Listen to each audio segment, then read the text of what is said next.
최근 이수혁 주미 한국 대사의 미얀 동맹 관련 발언이 논란이 되고 있는 가운데 미국의 전직 관리 등 한반도 전문가들은 한국이 미중 간 외교적 줄타기 대신에 미국과의 동맹에 우선순위를 둬야 한다고 지적했습니다.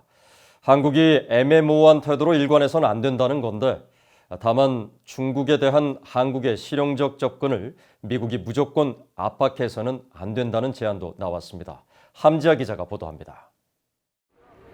미국 내 전문가들은 격화되는 미중 갈등 속에서 한국은 미중 어느 한쪽에도 가담하지 않는 외교적 묘수를 찾고 있지만 점점 거세지는 양국의 압박 속에서 갈림길에 설 수밖에 없을 것이며 영내 어떤 나라도 중립을 자처하기는 어려울 것으로 진단했습니다. 앞서 이수혁 주미 한국 대사는 지난 12일 한국 국회 국정감사에서 한국이 70년 전에 미국을 선택했다는 이유로 앞으로 70년간 미국을 선택하는 게 아니다라고 발언해 논란을 일으켰는데 이와 관련해 미국의 전문가들은 한국의 선택은 70년간 이어져온 가치 동맹인 미국이 돼야 한다고 강조했습니다. 에반스 리비어 전 국무부 동아시아 태평양 담당 수석 부차관보는 한국이 한중 무역 관계의 중요성과 안정 유지에 필요한 강대국을 소원하게 만들지 않으려는 한국 정부의 바람에 대해 잘 알고 있다면서도 한국이 미국의 동맹으로 남아있는 한 중국과 관련해 스스로를 균형자로 묘사할 수 없고 그렇게 해서도 안 된다고 밝혔습니다. 미한 동맹은 민주주의와 인권, 자유, 개방적인 정보 접근, 자유무역 등 두 나라가 공유하는 가치와 이상에 기반을 뒀지만 한국은 중국과 이 중 어떤 가치와 이상도 공유하지 않는다고 강조했습니다.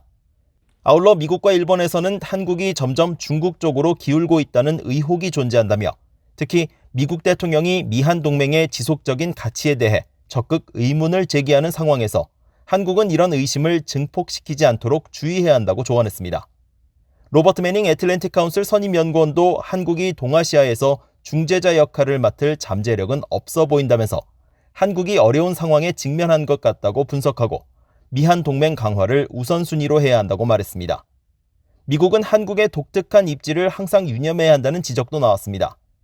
마이클 오헨론 브루킹스 연구소 선임연구원은 한국이 중국과 운용 가능한 관계를 유지하기 원할 것으로 예상해야 한다면서 한국을 너무 몰아붙이면 밖으로 밀어내는 결과가 될 것이라고 말했습니다.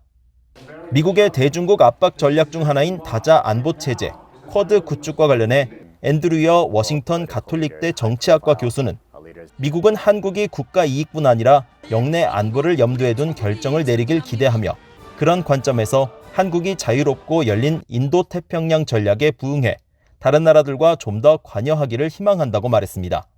그러면서 이는 한국이 양자 동맹과 더불어 생각을 같이 하는 미국의 다른 파트너들과도 다자적 관여를 늘리는 것을 의미하며 이 대목에서 미국, 일본, 인도, 호주 4개국 안보협의체 쿼드를 확대한 쿼드 플러스와 같은 협력 체제가 중요성을 갖게 된다고 설명했습니다. VOA 뉴스 함지아입니다.